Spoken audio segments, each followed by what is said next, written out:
Bonsoir à tous. Donc nous allons dire chose promise, chose due. Donc aujourd'hui je viens vous présenter, faire une petite présentation sur un projet sur 3 séries. Je l'avais mis en short la dernière fois.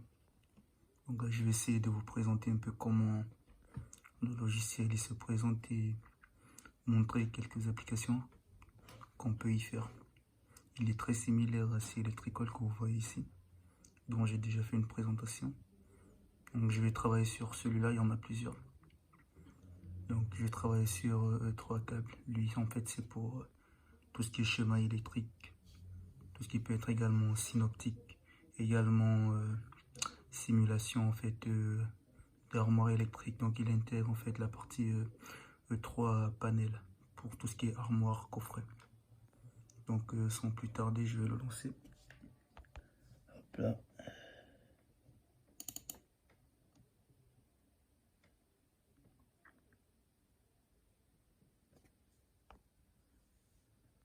Il se présente comme ça. Je pense que l'interface vous dit déjà quelque chose par rapport à la présentation, par rapport à la dernière présentation.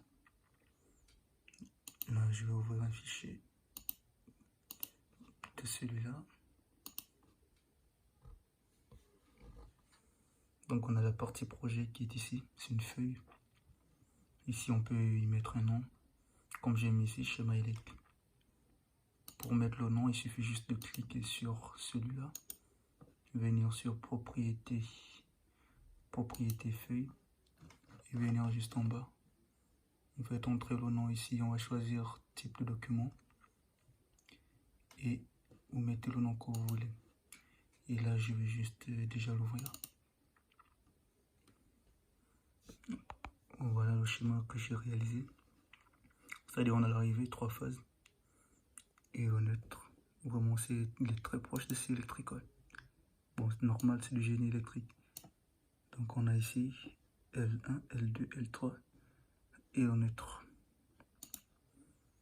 Et on en fait de l'alimentation qui part sur des auxiliaires comme ici. Ici on a un moteur. Démarrage étoile triangle. Un autre moteur asynchrone ici. Avec la protection qui est toujours le vert jaune. Et là on a différents éléments de fonctionnement, et le contacteur qui permet de faire fonctionner le moteur. Soit ici on a le sectionneur, un sectionneur. Ici par contre là c'est un sectionneur porte fusible, il a vraiment des fusibles. On a ici notre protection contre les surcharges comme d'habitude lorsqu'on utilise des moteurs. Toujours un magnétothermique, surtout la partie thermique qui est importante lorsqu'il s'agit des moteurs, parce qu'on aura des très forts rappels de courant, donc une surcharge au démarrage. Et on a la partie component. Component c'est vraiment on va trouver où on a accès à tout ce qui est composants électriques. Et vous allez voir, il est très riche au niveau composants. Ce logiciel il date de 2000. Donc aujourd'hui on est en 2022. Il a voilà, plus de 22 ans déjà. Donc vous imaginez un peu tout ce qu'ils ont pu voilà, rassembler depuis 22 ans comme mise à jour. Chaque année, chaque mise à jour, on ajoute des nouvelles choses. C'est pour vous dire que niveau composants et tout, il est hyper chargé. Vraiment très chargé. Vous allez voir, je vais vous montrer par exemple, je vais faire un exemple par exemple lorsqu'il s'agit des moteurs. Ce qui nous concerne particulièrement parce que nos moteurs c'est très important. Vous allez voir qu'ils ont vraiment, si je mets un peu d'espace, vous allez voir que les moteurs ils ne mettent pas juste un seul moteur asynchrone, non. Ils ont mis des moteurs avec tous les détails. Vous allez voir ici un moteur à cage. Moteur à cage 4 kW. Ils mettent même la vitesse du moteur de 1900 tours minute. Ici moteur à cage, toujours. Lorsqu'on met lorsqu'on met 3-phase motor with cage, c'est-à-dire vraiment c'est le rotor en fait. Le rotor n'est pas bobiné mais il est à cage. Vous allez voir, ils mettent tout vraiment jusqu'à, vous voyez, la vitesse et tout. Et vous pouvez visualiser tous ces moteurs vraiment avant de le mettre vraiment pour clairement voir à quel moteur vous avez affaire. Il y a une très bonne visualisation, même des composants et tout. Ils mettent vraiment, vous allez voir, peut-être celui-là. Il y a un que j'ai mis tout à l'heure. Ouais, celui-là, il est très intéressant. Moteur à induction.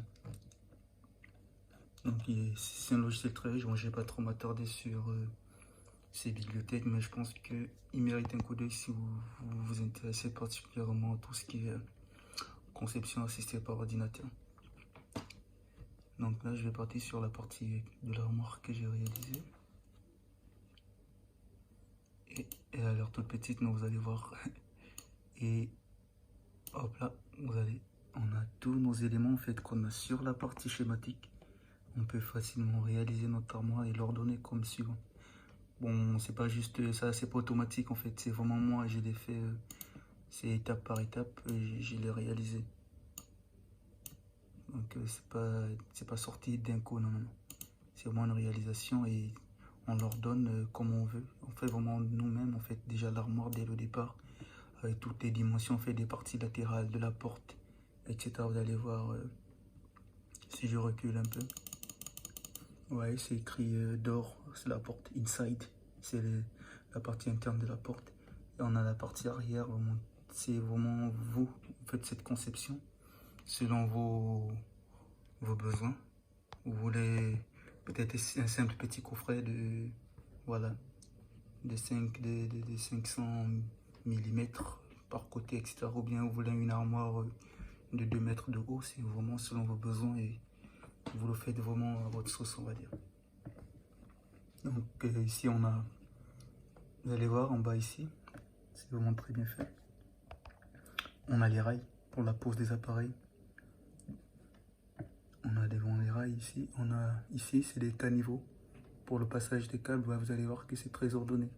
Donc vous ordonnez vraiment comme vous voulez et lorsqu'il s'agit d'aller sur une armoire réelle, vous voyez que là tout le travail en fait il a déjà été fait. Et je vais vous montrer quelque chose d'intéressant.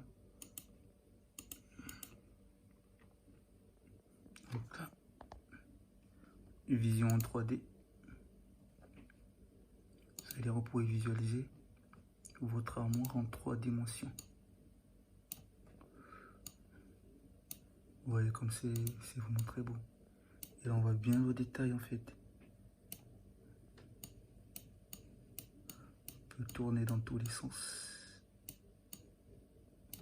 Moi j'ai un écran tactile. Vous voyez, je peux venir avec mon doigt. Vraiment le tourner comme je veux. C'est vraiment très pratique, honnêtement.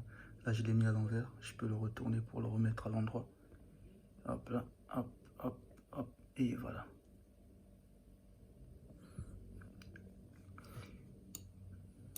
Je vais encore zoomer plus pour vous montrer le niveau des détails qu'on atteint. Ouais, nous en avons une vision claire des câbles qui s'en vont. Et on a nos composants. Pour aller encore plus dans le détail. Vous voyez, on a vraiment le détail en fait des disjoncteurs, des contacteurs, des sectionneurs. C'est vraiment bien fait. Et nous pouvons encore aller plus loin. Il n'y a pas de limite, on va dire. Ouais, la visualisation elle est encore meilleure que tout à l'heure. Pour commencer au détail, on peut même faire une vision, c'est-à-dire voilà, très schématique, on va dire. Là, je peux la retirer, remettre plus réaliste. Là, je l'ai bougé, il faut que je le remette. Hop là, voilà. Vous faites un simple CTRL Z, il revient à l'endroit. On va également montrer plus détaillé encore. Vous voyez, ça a changé tout à l'heure. Là, c'est encore plus détaillé.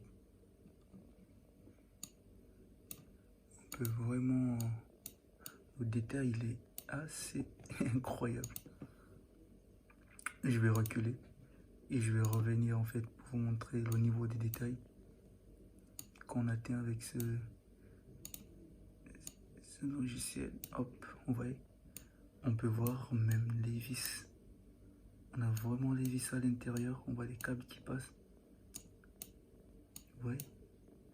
Et même on a le ancien magnéto avec disjoncteur.